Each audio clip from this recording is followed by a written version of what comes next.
guys, kembali lagi bersama saya di Resmi Tarigan dengan NIM 72231411024. Nah, di sini saya akan membuat tugas untuk proyek kegiatan ujian akhir semester ekonomi kemiskinan. Ada beberapa pembahasan kita pada pertemuan video kali ini, yaitu tentang analisis kesenjangan pendapatan dan implikasinya terhadap IPM, IPG, dan pembangunan berkelanjutan. Berikut adalah data pendapatan provinsi. Nah, di sini ada 4 provinsi. Yang pertama Provinsi DKI Jakarta dengan rata-rata pendapatan per kapitanya sebesar Rp6.500.000 per bulan dengan IPM per tahun 2023 yaitu 82,5, indeks pembangunan gendernya atau IPG-nya per tahun 2023 91,3. Papua dengan rata-rata pendapatan Rp2 juta per bulannya, IPM per tahun 2023 adalah 62,4, indeks pembangunan gender atau IPG-nya per tahun adalah 84,2.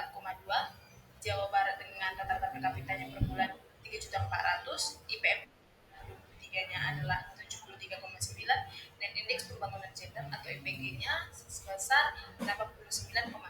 Dan yang terakhir, Nusa Tenggara Timur dengan rata-rata pendapatan per kapita per bulan sebesar Rp2.300.000, IPM per tahun 2023 ada 70,2, indeks pembangunan gendernya atau IPG per tahun 2023 adalah 86,5.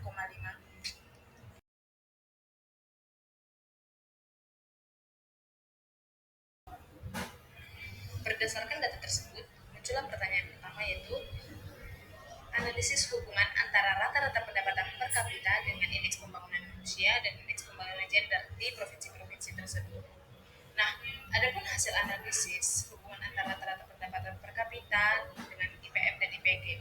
Berdasarkan data yang diberikan, kita sama-sama melihat bahwa hubungan antara rata-rata pendapatan per kapita dengan indeks pembangunan manusianya dan indeks pembangunan gender atau IPG-nya di beberapa provinsi. Yang pertama dari Jakarta. Nah, di Jakarta itu memiliki rata-rata pendapatan per kapita tertinggi dengan nominal Rp6.500.000 per bulannya dan IPM-nya juga tertinggi sebesar 82,5 dan IPG-nya juga tertinggi sebesar 91,3. Hal ini menunjukkan bahwa peningkatan pendapatan dapat berkontribusi pada peningkatan kualitas hidup dan kesetaraan gender.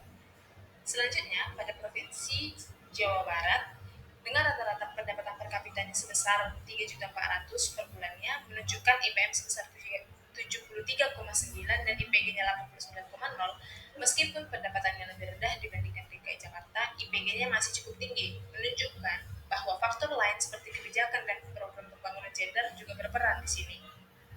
Kita masuk pada provinsi yang ketiga, yaitu Nusa Tenggara Timur dan Papua dengan memiliki rata-rata pendapatan per kapita yang lebih rendah, yaitu Rp2.300.000 dan Rp2 juta dan juga IPM serta IPG yang lebih rendah, yaitu 70,2 dan 62,4 untuk IPM-nya serta 86,5 dan 84,2 untuk IPG-nya.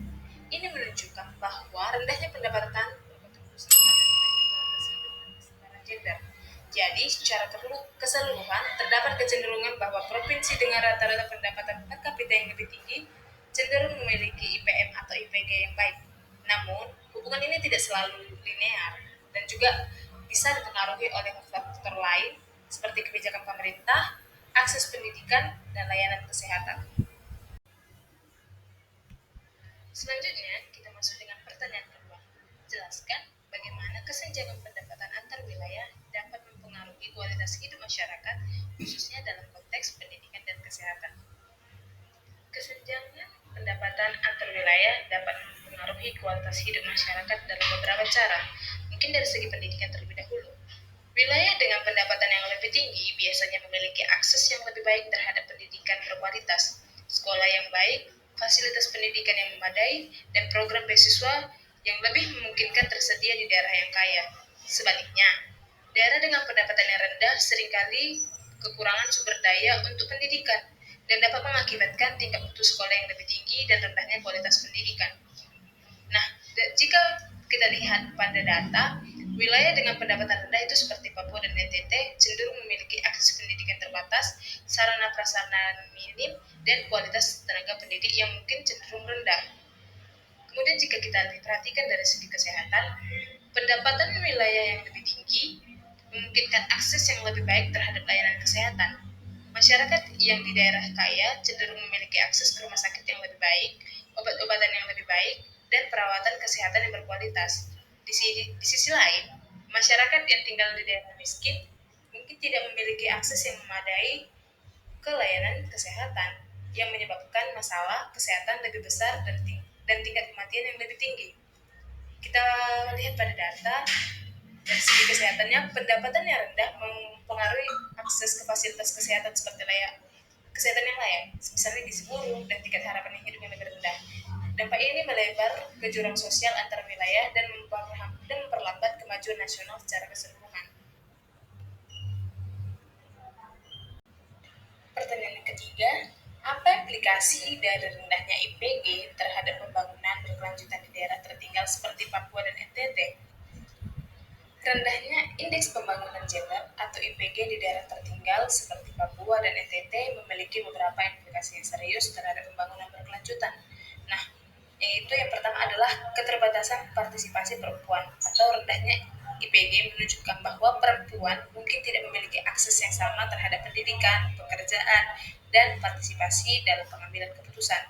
Hal ini dapat menghambat kemajuan sosial dan ekonomi karena potensi setengah dari populasi tidak dimanfaatkan secara optimal. Kemudian dari segi kesehatan dan kesejahteraan, kesenjangan gender dalam akses terhadap layanan kesehatan dapat menyebabkan masalah kesehatan yang lebih besar bagi perempuan dan anak-anak.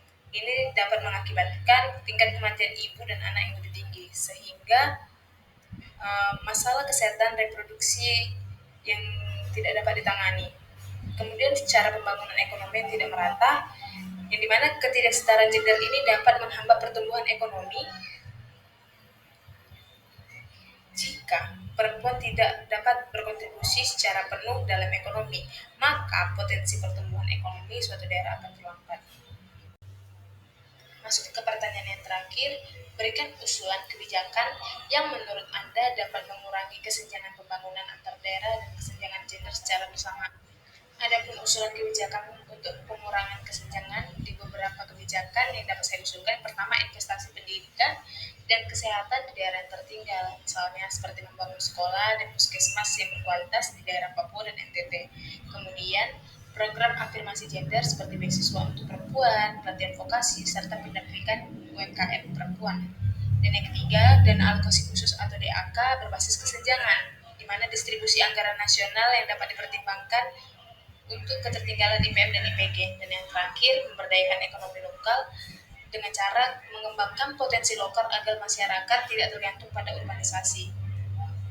Nah, jadi intinya pada peningkatan akses pendidikan, kita dapat membangun dan memperbaiki infrastruktur pendidikan di daerah yang tertinggal, serta menyediakan beasiswa dalam program pelatihan untuk perempuan agar mereka dapat lebih mengakses pendidikan yang lebih baik.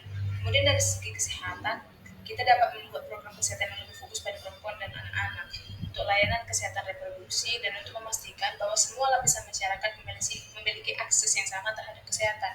Kemudian untuk memberdayakan ekonomi perempuan, mendorong program kewirausahaan yang dapat ditunjukkan untuk perempuan, termasuk akses ke modal pelatihan keterampilan dan meningkatkan partisipasi mereka dalam bidang ekonomi.